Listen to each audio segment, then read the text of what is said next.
So, like we always do when we start a new topic, the first talk we do is a bit of an overview, looking at some anatomy, some key features, functional stuff. And then we're going to look at some epidemiology in the research around who gets it and what the sort of the average population is. Okay, so there we go. There are the hamstrings. So first things first, Ben, do you remember why the hamstrings are called the hamstrings? I talked about this when we discussed hamstring tendinopathy, proximal hamstring tendinopathy. Do you remember? Has it got things to do with ham and strings? Kind of, but the word you don't remember, do you? I gave you Buddy, the I switch history mostly lesson off last. to a lot of what you say. I'm really sorry. Okay.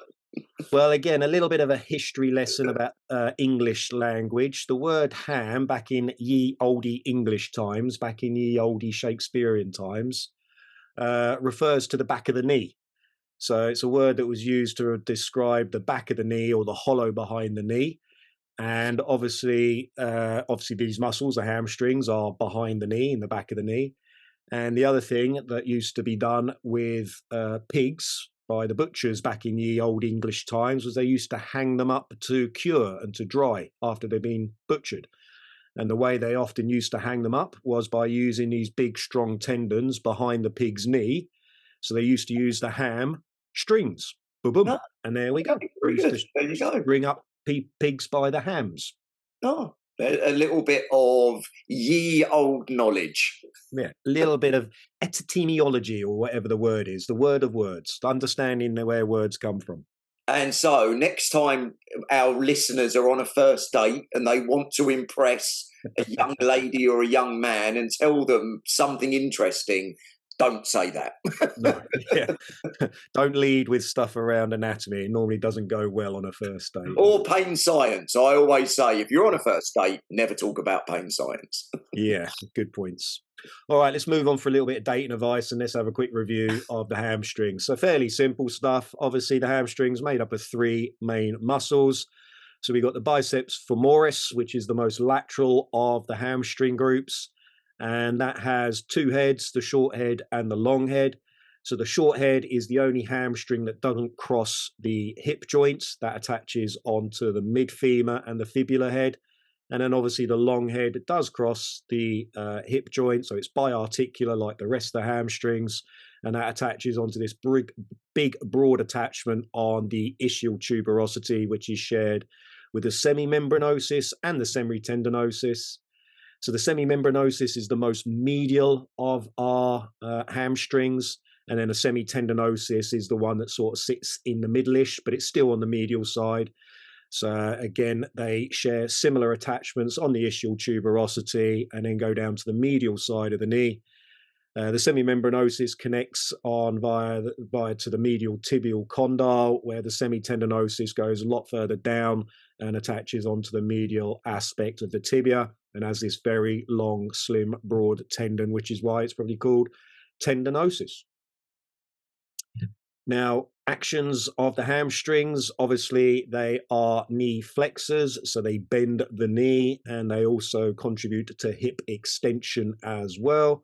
But they also have this ability to rotate the leg. So the biceps femoris can contribute to both tibial and femoral external rotation, which is sometimes referred to as lateral rotation, depending on your preferences and the articles that you're reading.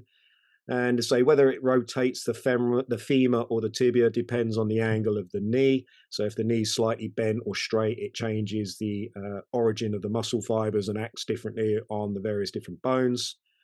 And then our medial hamstrings, the membranosus and tendinosus, can also contribute to tibial internal rotation. And again, that's because of their orientation of those muscle fibers. Yeah, I've heard them conceptualized as like the reins of a horse. Nice, yeah. So you can pull a little bit more on one side, get it to steer one way, push it on the other, can get it go the other. But there was also some really fascinating research actually into hamstring strains a few years ago, I think, out of Belgium. And they found when you have normal hamstring function previous to injury, before injury, actually there are these kind of subtle shifts in how they activate. Post hamstring strain, you get co-contraction. So you lose that subtle kind of control, and everything contracts together.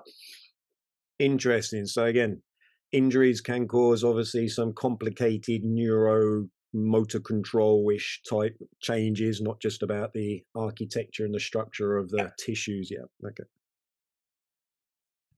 Okay, let's go on to the proximal attachment. So we covered this quite extensively when we talked about proximal hamstring tendinopathy. But it is a big, broad attachment that the hamstrings have onto the ischial tuberosity. And a little interesting feature is this crossing over of the hamstring tendons with the lateral hamstring, obviously the biceps femoris, actually attaching more medially onto the ischial tuberosity, and the medial hamstrings, the membranosus and tendinosus, attaching more laterally on the ischial tuberosity. So as I've shown here with the fingers crossing, it has this sort of crossover effect. And again, in some papers, they've talked about this crossing over of the tendons possibly contributing to forces acting on things, again, maybe producing, again, tendinopathic type stresses and strains to occur. Again, another little bit of anatomy around the proximal attachment site is that the semitendinosus tendon also, as a continuation, emerges and blends in with your sacrotuberous ligaments. So there is, again, some thoughts and theories around its role in pelvic stability and pelvic control because of these attachments to these ligaments, possibly, maybe. And then the other sort of anatomy structure when we're looking proximally around the hamstrings to consider is obviously the sciatic nerve, which does sit very close to the semimembranosus tendon on that medial side. And again, inflammation, irritation around these tendons may also contribute maybe a bit to some sensitization, irritation neurally as well. So the biceps femoris is quite an interesting muscle when you look at its architecture, and it's also often the most commonly injured hamstring muscle in hamstring injuries and strains. And the reason for this, again, is multifactorial. So there are lots of different factors that could possibly lead the biceps femoris to being more readily injured than the other two. First is it's probably the largest muscle out of the three, which means it's probably contributing more to higher forces during contraction. It also has these very long tendons, both proximally and distally, that sort of have this merging in with the muscle belly. So there's quite long myotendinous junctions in the long head of biceps femoris, again, which could also be contributing to these stresses and strains occurring more commonly. It's also seen to have a lower stiffness than the other two muscle groups. And again, a muscle that's probably a little bit less stiff may be susceptible to more strains and injuries. It has shorter fascicle lengths than the other two, again, and also the fiber arrangement is pennate, whereas the other muscle fibers in the hamstrings are bipennate, which allows it probably them to distribute forces easier than the pennate fiber arrangement. And the last reason, again, quite doubtable, but it's been theorized, is that the biceps femoris may be the one that's actually fatigues quicker than the other two, possibly due to the fiber type arrangement in the biceps femoris compared to the other two.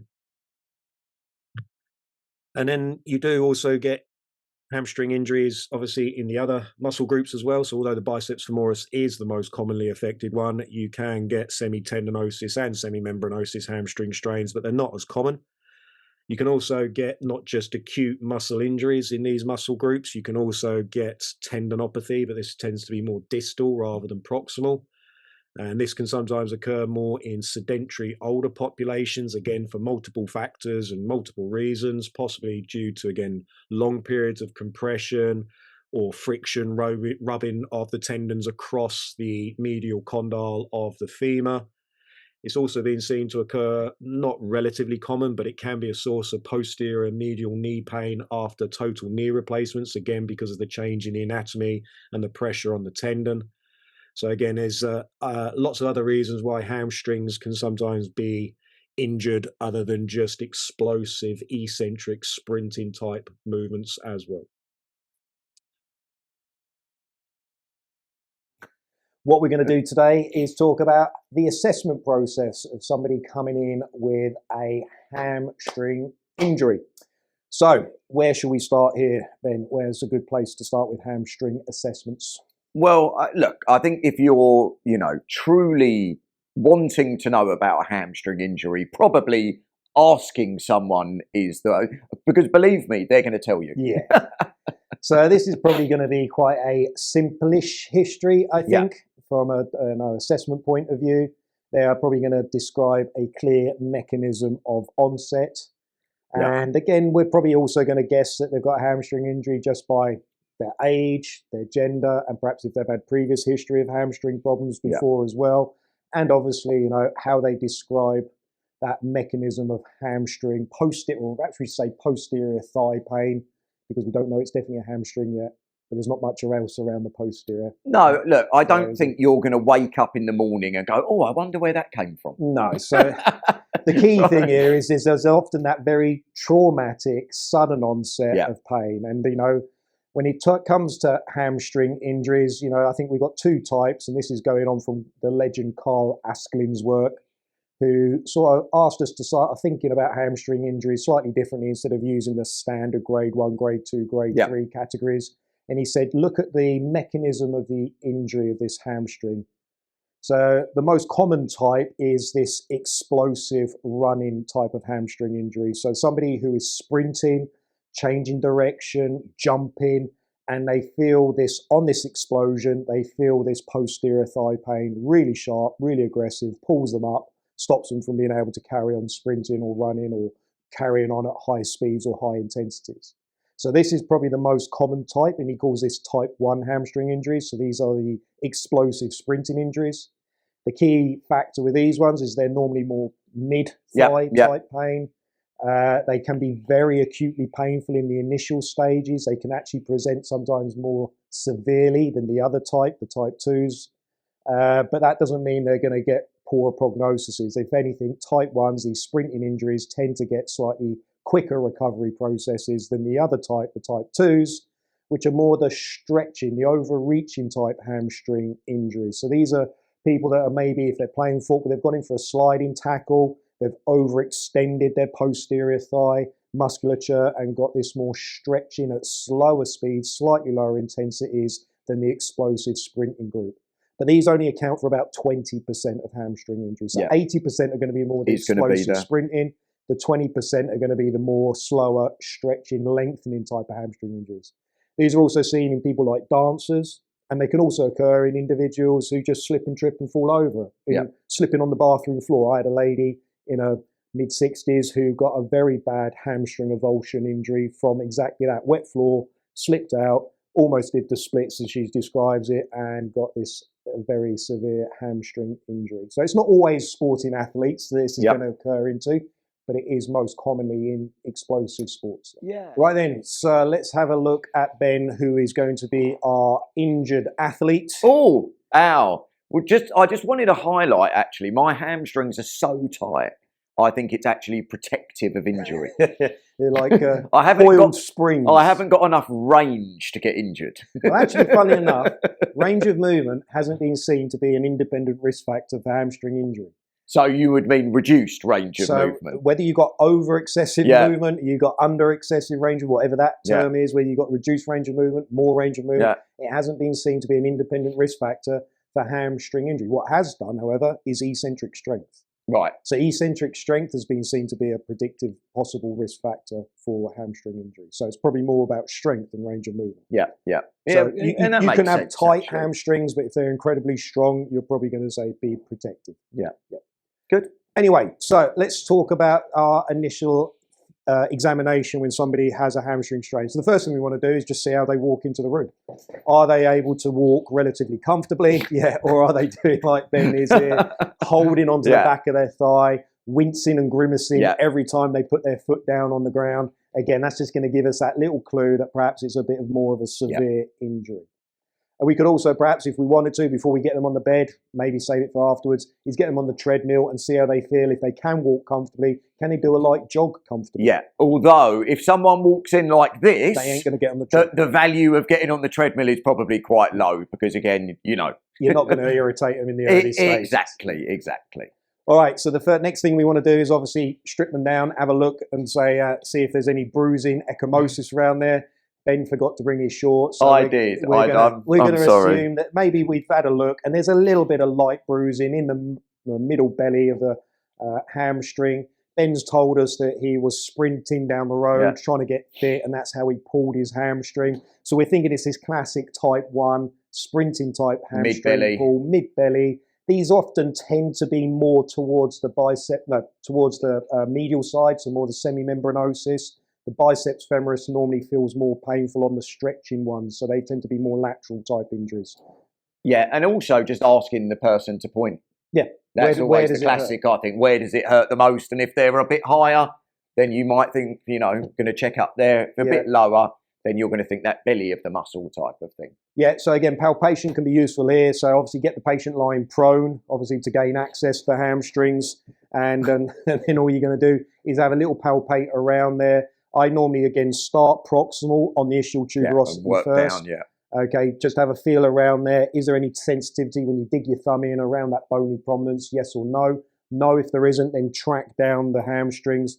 I tend to go more sort of lateral down the biceps femoris first, all the way down to the insertion points, and then go back immediately and go down the membranosus and tendinosus medially. Yeah, but it's more likely to be the lateral biceps, isn't it? So often you tend to see, let's say, more pain laterally, middle belly or sort of muscular tendinous junction sort of area. Again, if it's really isolated just on the tendons, either proximally or distally, they're the ones that tend to have slower recovery. Yeah, because you're likely to get into that kind of enthesis area, aren't you? Into that muscular tendinous junction. So if I get Ben to lie down prone. Yes, sorry, my brain isn't working.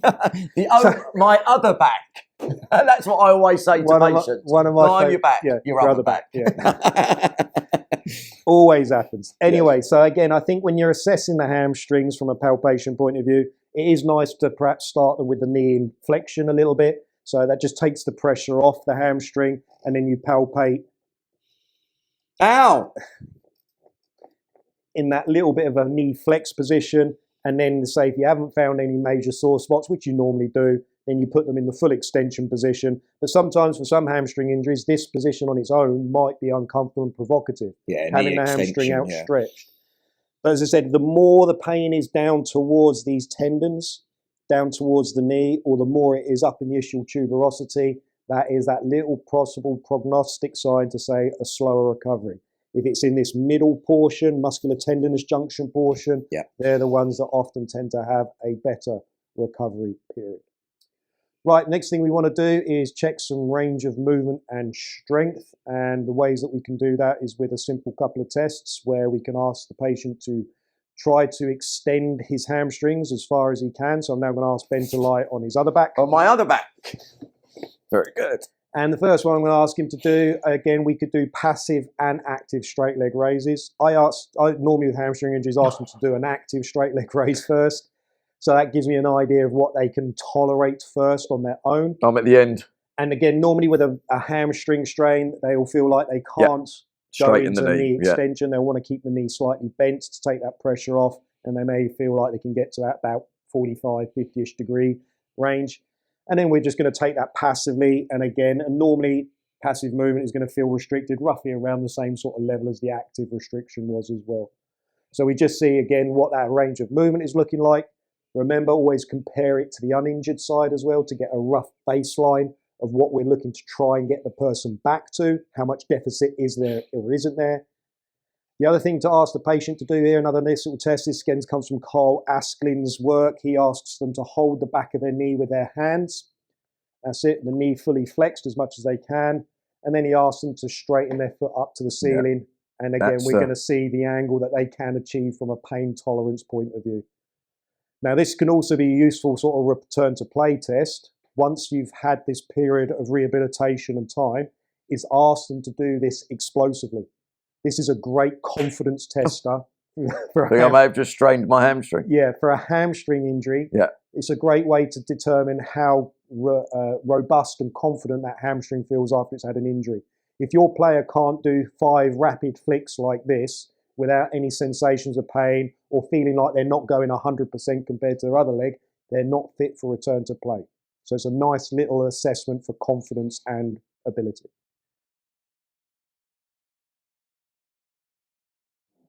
Okay, welcome to our first video for some rehab ideas for people with acute hamstring injuries. So as always on the BCP, when we go through these rehab videos, we like just to do a progressive stage of intensity as the person obviously is hopefully recovering, their pain levels are reducing, and they can tolerate more and more exercises. So for this first one, this is the low intensity rehab demos. So these are for people with acute discomfort, high amounts of pain, and unable to tolerate much load or force into their hamstrings in the early stages. So we could do some simple prone knee flexions, I think, are a nice one to do.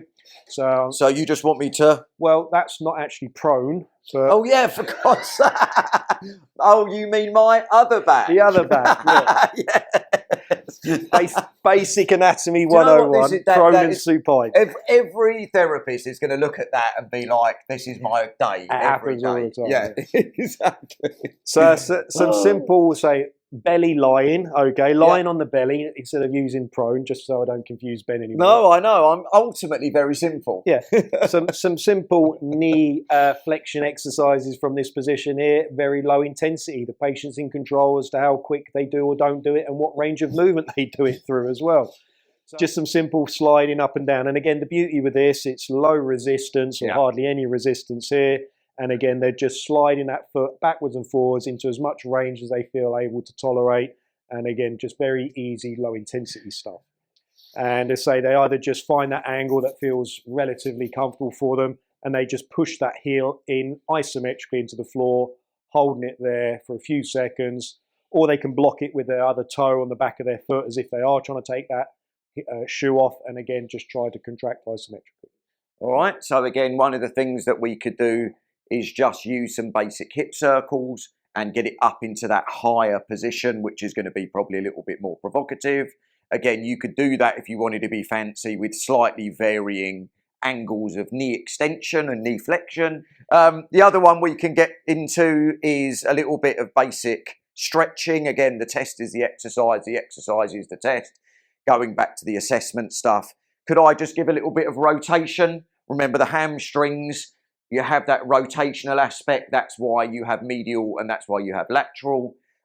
So we can rotate, and we can rotate at various lengths of hip flexion. So obviously early stage up here, just giving it a wiggle waggle. Later stage, getting right over, giving it a wiggle waggle. Or, you know, the other one to do is just a simple body weight hip hinge. Yeah. You know, just starting that process off and just getting used to bending forward, loading up those hamstrings a little bit with a bit of body weight, trying to keep the knees in a little bit of extension. And I think that RDL. And I think that's where, when you understand basic anatomy, when you understand basic biomechanics, there's a million variations that can load up the hip, load up the knee. Yeah.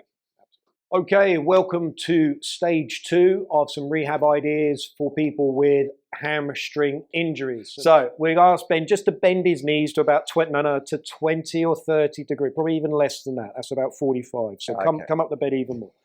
There we go. So just ask the patient to have the slightest bend in the knee. That's it. From that position there you go. The slightest bend in the knee they possibly can have, and then they're going to try and bridge from that position. So that real lengthened position, it's going to change the tension and the load again quite a lot there.